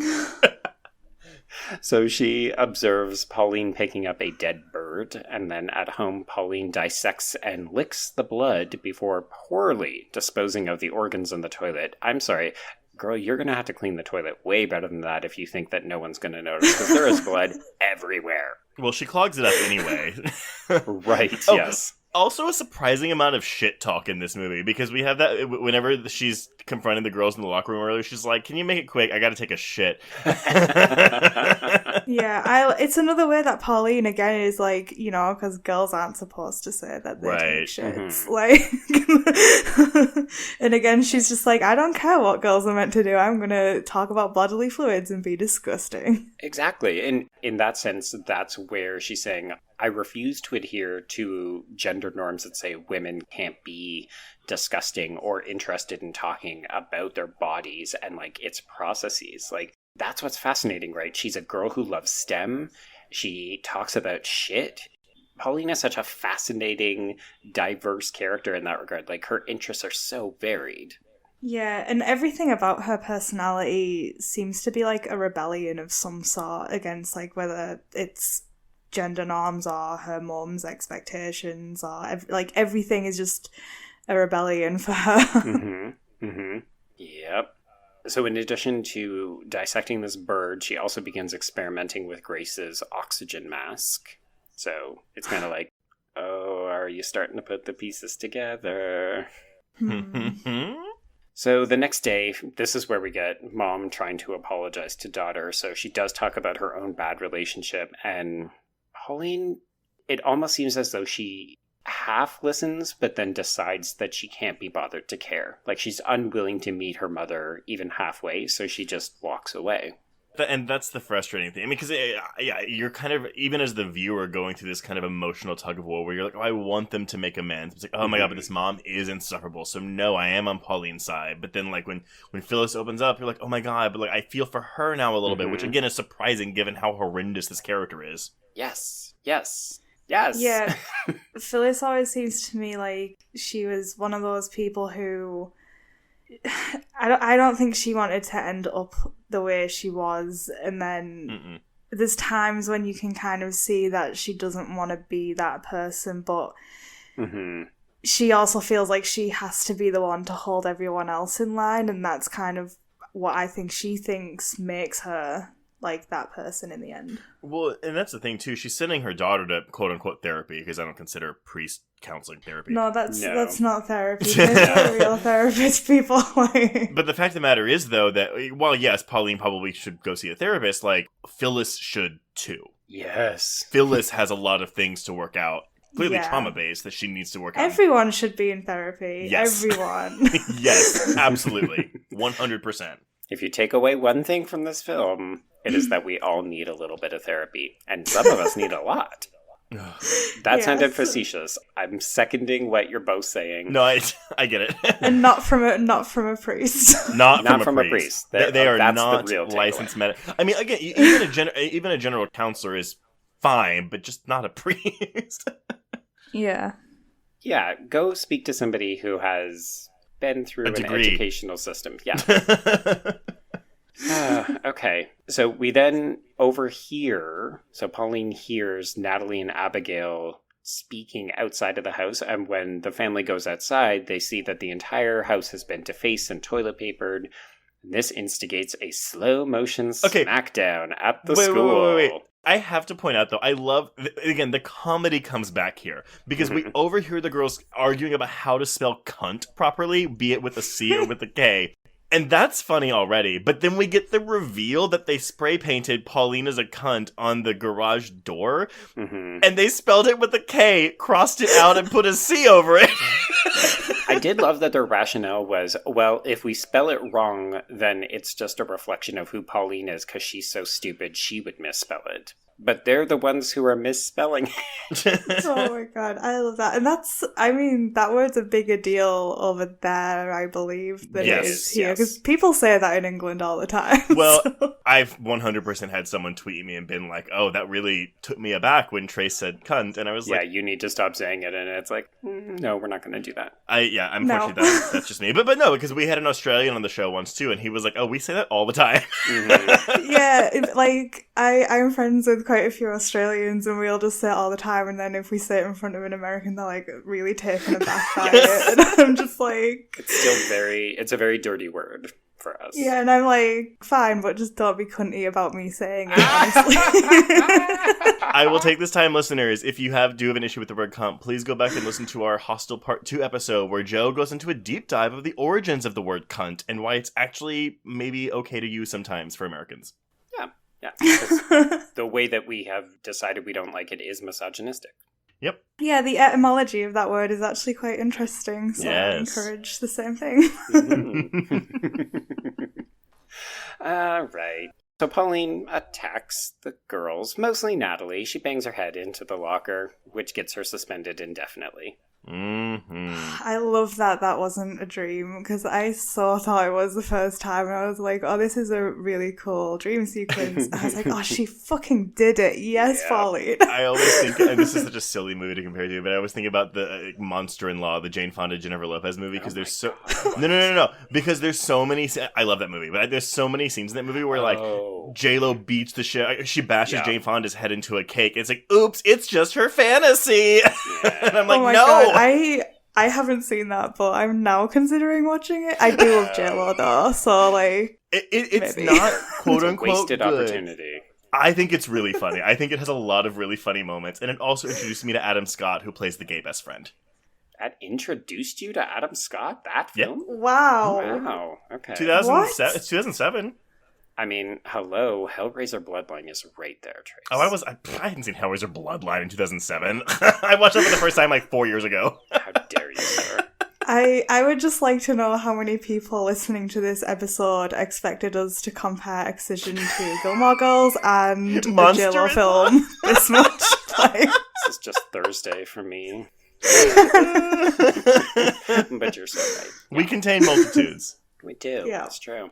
Did you both catch the fact that there's a picture of George Bush in Principal Campbell's office? No. Oh my god, what? No. This is the Ray Wise character, right? Yes, yeah. Oh man, no, I did not. But their production designer quit a weekend of filming, so this was clearly one of those college freshmen that decided to do that. I'm just going to sneak this in here, see if anybody notices. Wow, I did not see that at all. It tracks though, right? They're like in this suburban town. I mean, they filmed in LA, but we don't really know what part of America they're in the film. No, this is anywhere USA. Yeah, conservative small town. Yeah. Yeah, I like that about it though, definitely. Oh yeah. Oh, for sure. Yeah. So the suspension indefinite does escalate things at home. This is where both parents call Pauline's interest in medicine delusional. And this is one of her more fascinating dreams to me. So she dreams that she's some kind of prophet who's being worshipped by acolytes. Mm-hmm. And I think it tells us something about her Messiah complex, which is what is going to get her into so much fucking trouble coming up. But it feels like she's rebelling against her parents, even in the dream state now. Previously, they were just kind of manifestations of her fascinations with medicine and dead bodies and that kind of stuff. And here it's like, these people are all alive, but she is a goddess who is being worshipped. Yeah. It's kind of that thing as, like, a teenager, though, right? Like, you always think you see things clearly than everyone else and that you've got, like, the right idea, and it feels very typical of however your old girl she is. Indeed, yes. So we're heading into the home stretch now. We learn that Grace's condition is worsening. This is, again, one of the few scenes that doesn't have Pauline in it. It's just Phyllis out drinking wine. And it's funny to me because originally the first time I saw it, I thought that this was just her getting really worried about Pauline. Like, she's drinking a very, very large glass of wine out in the middle of the day. And then you realize, oh no, it's actually not about Pauline. It's the fact that Grace is fucking dying. And they need to get her on the transplant list immediately. And Pauline is in this scene because this is the film's one crane shot as it pans up to reveal Pauline listening to them from her bedroom window. Yeah. So the next morning, this is when Pauline seems to turn over a new leaf. She says she's going to be good. She's going to get her life on track. And this seems to go down well with Bob. You know, Phyllis says, I'll believe it when I see it, which is classic mom line. Yeah. So she then says, okay, we have to go out for something in the city tonight, and we're going to get a babysitter. But then the babysitter cancels. Lucky, lucky, lucky. So this is where Pauline begins to put her plan into motion. She drugs her father's tea. She gasses Grace as well as Kimberly, the jump rope neighbor. The scene where she chloroforms Grace, though, is really, really good. And I love that Grace just keeps drawing while she's, like, giving this monologue to her. She's like, my sister's just kind of weird. It's fine. Yeah. You know, there's something almost comical about the way that she gasses Kimberly. And then you get Grace's, and you start to realize what's happening, but also one is sad and one is comedic. And it's like, oh, welcome. This is what Excision is doing the whole time. The first time I watched this, even when this was happening, I was kind of like, okay, this is what she wants. I don't actually think I ever thought she would go through with it. I thought that she would get stopped. I never, only because, I mean, again, like, I know that this film deals with so many serious things, but again, it is a funny movie, and my silly little mind did not think that we were going to get this gut punch of an ending, and it is a gut punch. Yeah, I had, like, a building dread right from the point where she self-diagnoses herself and is talking to her mum. From that point on, I kind of had this dread, and then it got to that scene and I was like, okay, yeah, it is going there. God damn it. We did skip the self-diagnosis scene, but it's when she's talking to the principal. Like, she just tells him, like, oh, well, if you just go get a therapist and this will get cleared right up for you. I got borderline. Right. I feel like it's almost easy to jump over that because she's being flippant. Like, it seems like another way for her to talk her way out of getting into trouble. But again, in a way, she's almost using it as a bit of a confessional. Yeah. I almost I kind of read it also, like, I mean, we always talk about, okay, like, when we're talking about mental illness or past trauma or experiences, like, yeah, like, that explains something. It doesn't excuse certain behaviors or actions or whatever. So right. I almost read this as her excusing her behavior with her self-diagnosis. Yeah, I'm just thinking about how to phrase this. Yeah. Because it's such a such a scene. Yeah.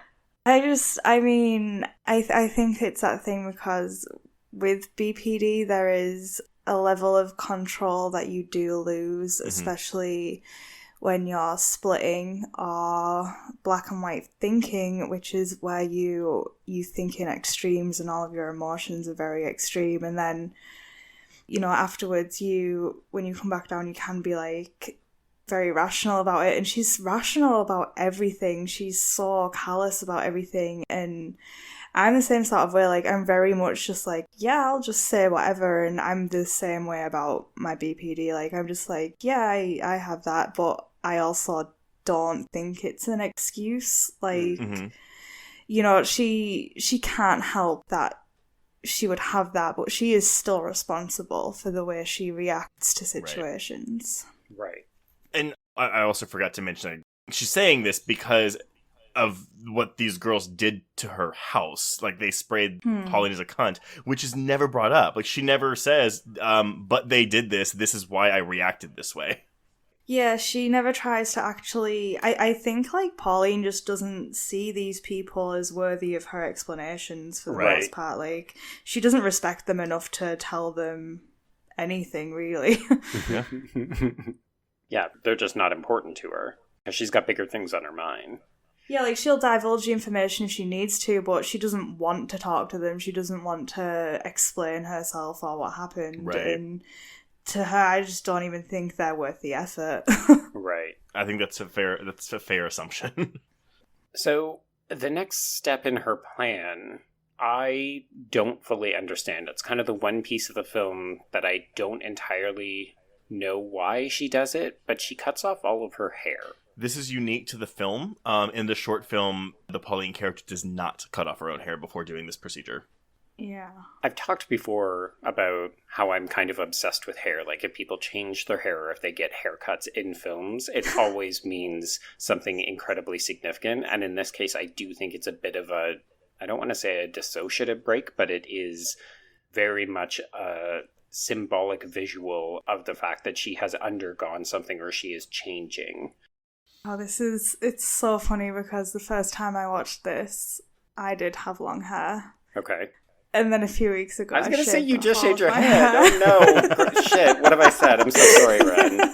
No, I mean, like, you are not wrong. It's definitely a sign that someone's kind of... It's a big change, you know, and you don't do big changes like that for no reason, so it's fair. But I just think it's so funny that the first time I watched this film, I aligned so much with it, and then the next time I've shaved my head, and then that final scene happened again, I was like, oh, fuck. Oh. I mean, let's not forget, like, I mean, shaving one's head has a stigma around it anyway. Maybe not because of, but a big reason why is because of Britney Spears. No, I'm going to say that that's one. No, I'm sorry. Wait. Sorry, nope. No, yeah, you're right. Let me rephrase that. I'm sorry. Not in every case. But like, how do I want to say this? Because it was kind of like with Britney, I know what you're saying, because it was a sign of her mental break, and then people kind of started associating it with you do that when you're at your lowest point. Like, yes, right. Yeah, and obviously that's not, like, the only stigma, because, like, there's things, like, you know, people presume things about people who shave their heads all the time because of people, like, skinheads and stuff like that, right. So... But, like, no, I totally know what you're saying, because that picture of Britney with her shaved head was everywhere, and it was, I mean, it's disgusting the way that she was treated, but we're not going to get into that. Yeah, right. But I know what you mean, because it's like people now associate that with mental illness in a way. Mm-hmm. Yes, yeah, okay. Thank you. Much more eloquent than how I was saying it. But it's funny because y'all are reading it like that, but for me, I was like, I just thought that she was trying to be, not clean, like but sterile? Sterile, yeah. I did too. I thought it was about the medicine and her being as sterile as possible. Yeah, but like she didn't have a surgeon's cap to wear, and maybe not a bandana to put on, so she was just making sure that she wouldn't have any hair on her. Yes. I think it's probably a mix of both. I think it's that, but at that point, like, there's no going back for where she is. And, you know, it's kind of like that when you shave your head, too. Once you do that, there's really no going back. Yes. So. Yeah? Oh, yes. That's a good comparison.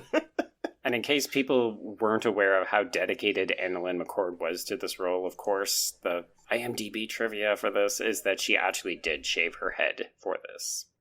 Yes, I love that so much. And actually, that was one thing.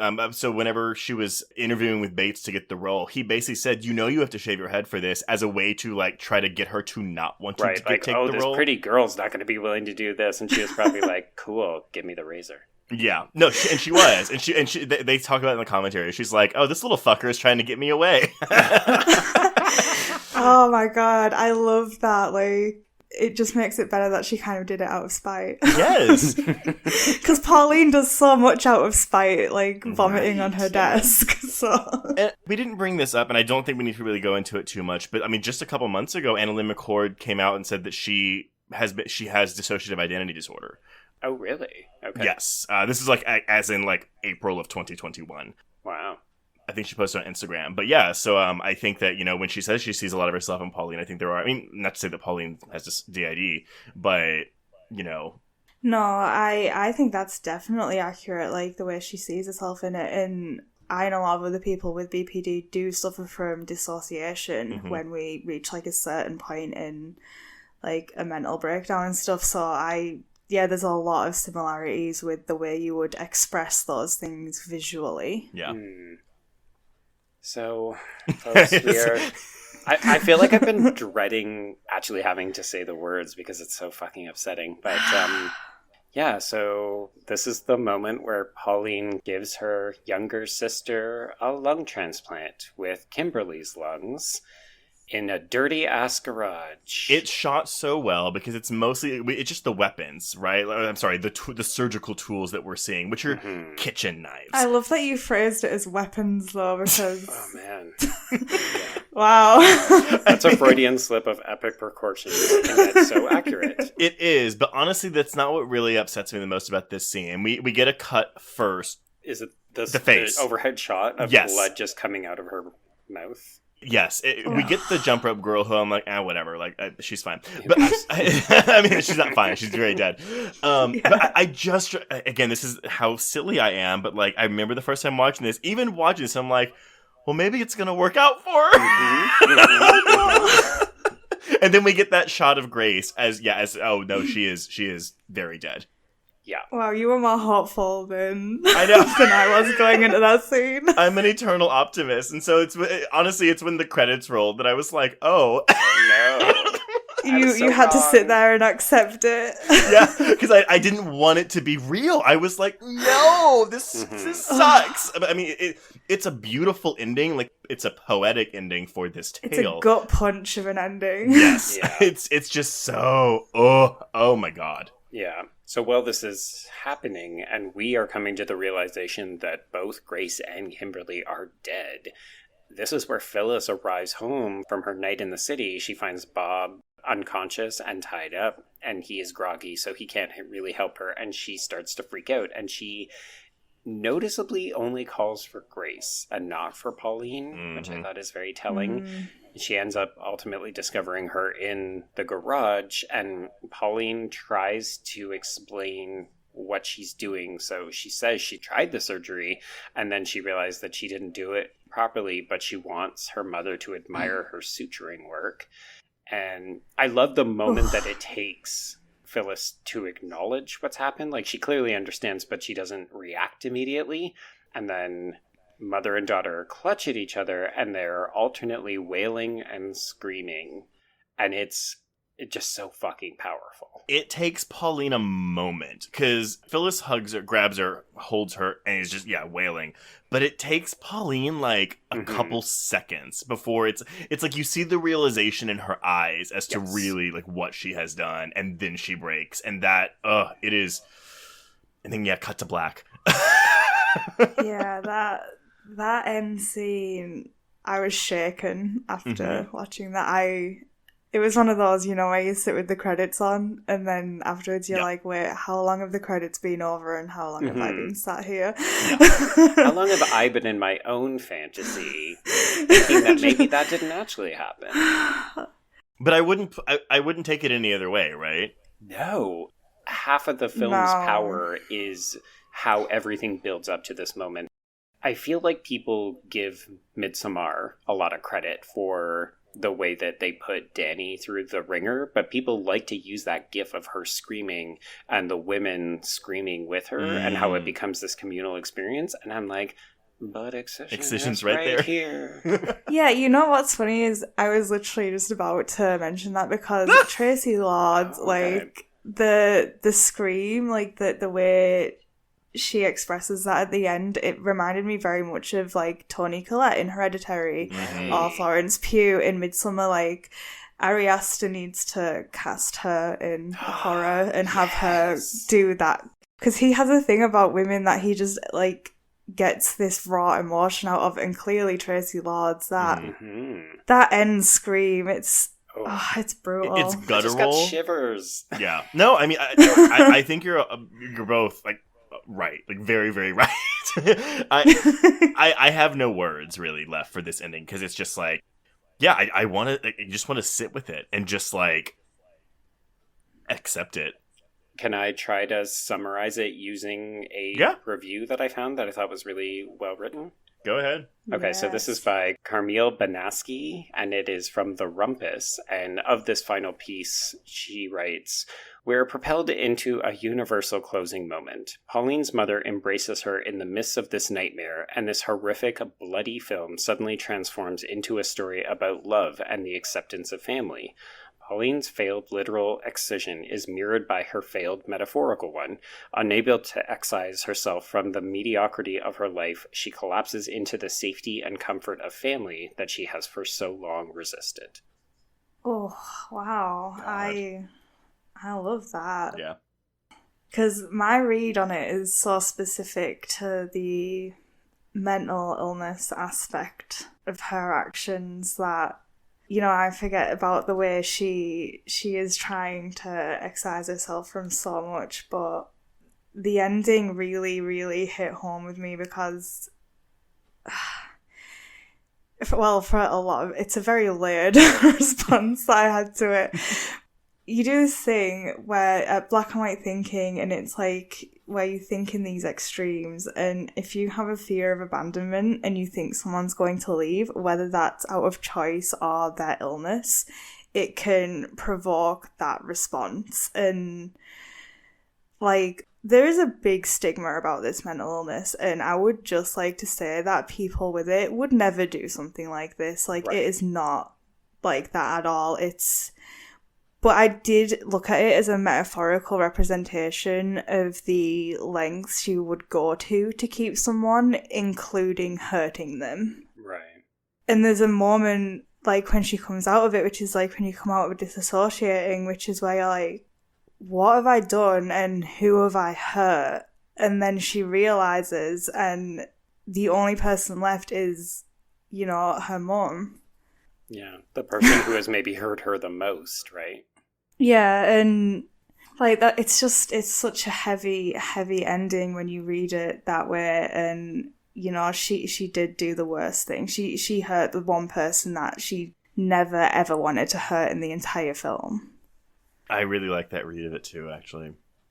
Actually, as if I wasn't expecting to like it. I really like that read, period. Actually, that's not a bad thing that you just said.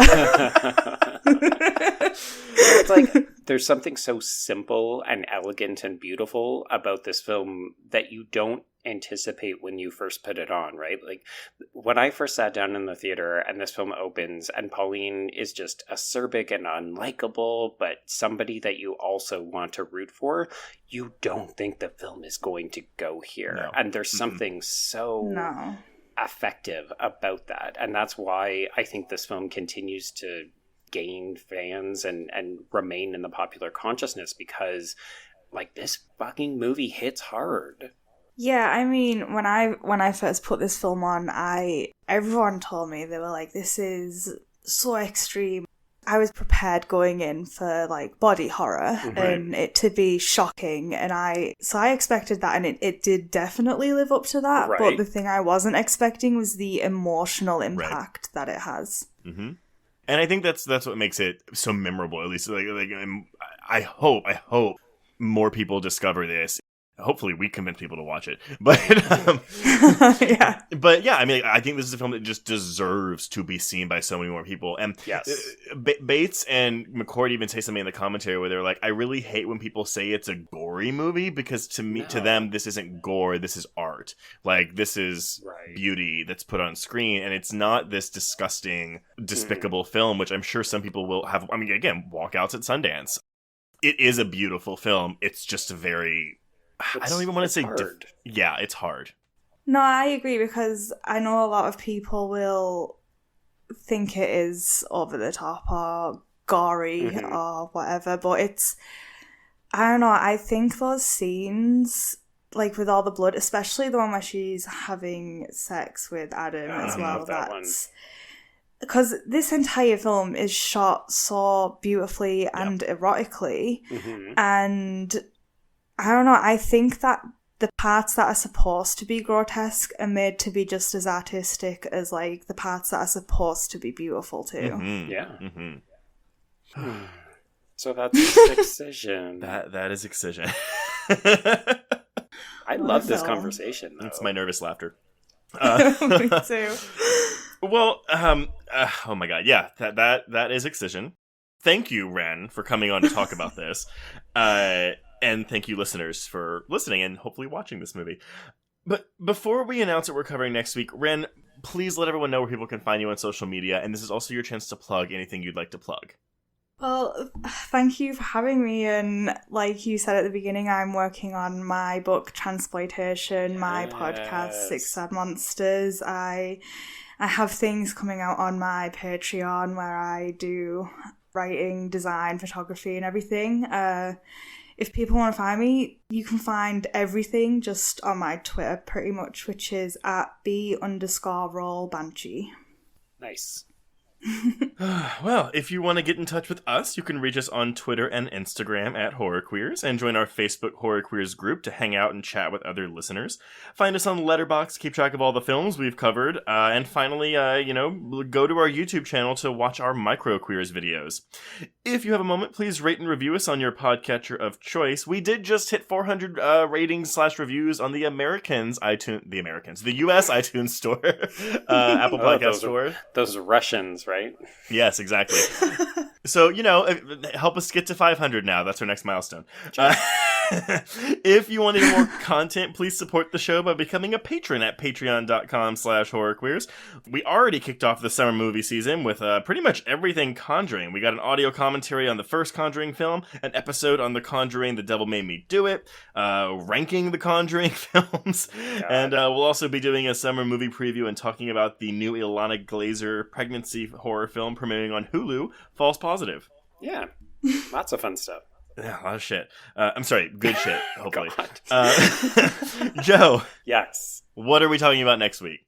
So we're going to maybe traverse into some lighter fare, and we're going to, well, for me, it's a revisit. I don't know what it is for you, Trace, but we're going to check out Ernest Dickerson's Bones with Snoop Dogg.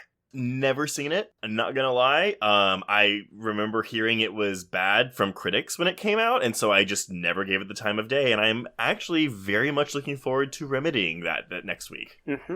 Yeah, this is one where I remember thinking it was surprisingly enjoyable, so I'm eager to see if it holds up. Yeah, I think it's one of those, like, oh, Snoop Dogg is, like, the lead in a horror film kind of things, which, admittedly, on me for having that kind of that kind of reaction. Oh, for sure. But it's Pam Grier, That doesn't make you want to watch it more, though. Okay, I didn't listen to Snoop Dogg. I mean, but this is what, 2001? I was 12 when this movie came out. It was 2001, yes.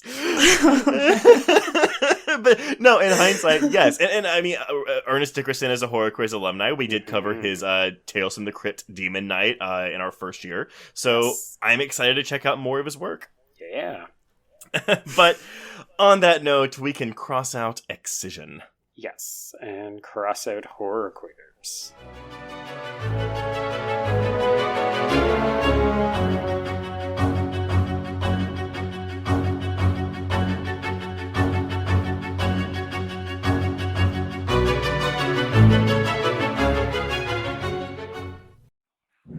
Hello, I'm Shelby Scott, the host of Scare You to Sleep, a podcast where I tell you spooky bedtime stories full of creepy sound effects and music that is soothing yet unsettling to help immerse you into a world of horror. This is a show for those of us who have realized horror can be a strange but relaxing escape from reality. Speaking of escapes, sometimes I lead you through guided nightmares, like a guided meditation, but instead of flowery meadows, I take you on a journey through your own personal nightmare. So come get lost in the terror with me Listen to Scare You to Sleep wherever you listen to podcasts or find us online at bloody.fm. Sweet screams.